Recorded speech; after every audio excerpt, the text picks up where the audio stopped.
पूरे देश में सनातन बोर्ड की स्थापना की मांग जोर पकड़ने लगी है। वाराणसी में पिछले 3 दिनों में बीजेपी से जुड़े बड़े नेता और प्रसिद्ध कथाकार देवकीनंदन ठाकुर ने भी इसकी मांग दोहरा दी।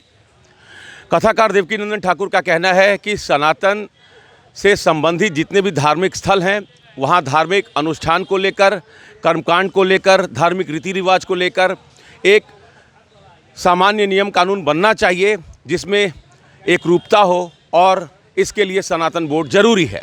बीजेपी के वरिष्ठ नेता अश्वनी चौबे का कहना है कि सनातन बोर्ड इसलिए भी ज़रूरी है क्योंकि संभल से लेकर बांग्लादेश तक जो कुछ घटनाएं सामने आई हैं उसको देखते हुए एक सशक्त सनातन बोर्ड अगर अस्तित्व में रहता तो काफ़ी हद तक इस पर लगाम लगाई जा सकती थी। उस प्रकार का जिस प्रकार से घटना घटी है, वहाँ के सांसद ने, वहाँ के विधायक पुत्र ने, इन लोगों ने जिस प्रकार से उकसाया भीड़ को और जिस प्रकार का हिंसक भीड़, मुझे लगता है कि सनातन के लिए ये हम सनातन होना कोई गुनाह है क्या?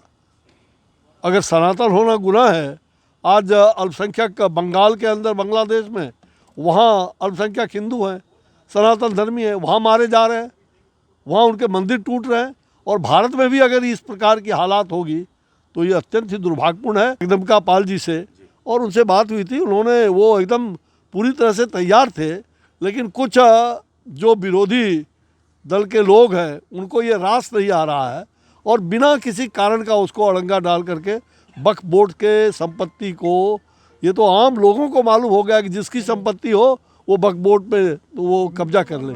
ये कभी होता है क्या? इसलिए वक्फ बोर्ड को अगर ये बात है तो आप बनाओ, सबका बोर्ड बनाओ, सनातन बोर्ड बनाओ। ऐसा हो सकता है? बनना चाहिए आपको? निश्चित रूप से बनना चाहिए। बीजेपी के और कई बड़े नेता सनातन बोर्ड की मांग दोहरा रहे हैं। ब्रजभूषण शरण सिंह भी बनारस में संपूर्णानंद संस्कृत विश्वविद्यालय में एक आवश्यक कार्य से आए थे। उन्होंने भी ये कहा कि सनातन बोर्ड की स्थापना जरूरी है क्योंकि दुनिया भर में करोड़ों की संख्या में जो सनातनी हैं वो चाहते हैं कि उनका जो धार्मिक अनुष्ठान है, जो रिलीजियस प्रैक्टिस है, वो धर्म के अनुरूप है या नहीं, धर्म के अनुकूल है या नहीं, उसको एक संस्था रेगुलेट करे। सनातन बोर्ड बनने की और बनना चाहिए, बांग्लादेश इसके पीछे कोई दुर्भावना नहीं। देखिए, मैंने अभी बोला कि अगर हड्डी की चोट है तो हड्डी के डॉक्टर के पास जाना पड़ेगा जी, और अगर हार्ट में प्रॉब्लम है तो हार्ट के डॉक्टर से मिलना पड़ेगा जी। तो जो हमारी पूजा पद्धति क्या होनी चाहिए, कैसे होनी चाहिए, उसकी विधि परंपरा जो है वो दूसरे लोग नहीं बता पाएंगे। तो इन तमाम बातों को ध्यान में रखकर सनातन बोर्ड की मांग जोर पकड़ रही है। उत्तर प्रदेश और देश के अलग अलग हिस्सों से इस तरह की मांग उठाई जा रही है।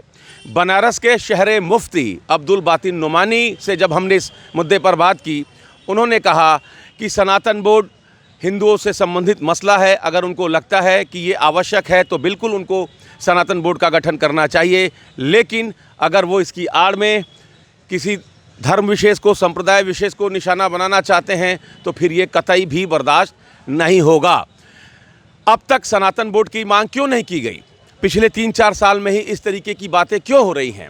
तो इसको लेकर एक दूसरा पक्ष भी है जो ये चाहता है कि सनातन बोर्ड के गठन के समय सारी जो चीज़ें हैं वो स्पष्ट कर दी जाएं। सनातन बोर्ड से किसी धर्म विशेष को कोई लेना देना नहीं है, ये सनातनियों का मसला है। अब्दुल बातिन नुमानी का कहना है कि वो अपने तरीके से इसकी स्थापना करें, संविधान इसकी इजाज़त देता है, लेकिन अगर वक्फ बोर्ड के कंपैरेटिवली उसके पैरेलल कोई ऑर्गेनाइजेशन खड़ा करना है या संप्रदाय विशेष, धर्म विशेष के ख़िलाफ़ कोई माहौल बनाना है या एक विद्वेष की भावना भड़कानी है, अगर इस तरीके की बात है तो इसका विरोध होना चाहिए। लेकिन अगर ये रिलीजियस मैटर का मामला है, अगर ये सनातन से संबंधित मसला है, एक रूपता की बात है, रिलीजियस प्रैक्टिस किस तरीके की होनी चाहिए, अगर ये मसला है तो उनको इससे कोई आपत्ति नहीं है। तो अब इस तरीके की भी बात बनारस में हो रही है। सनातन बोर्ड की मांग पूरे देश में हो रही है और बनारस धीरे धीरे इसका केंद्र बनता जा रहा है। Amit Singh, TV9 UP।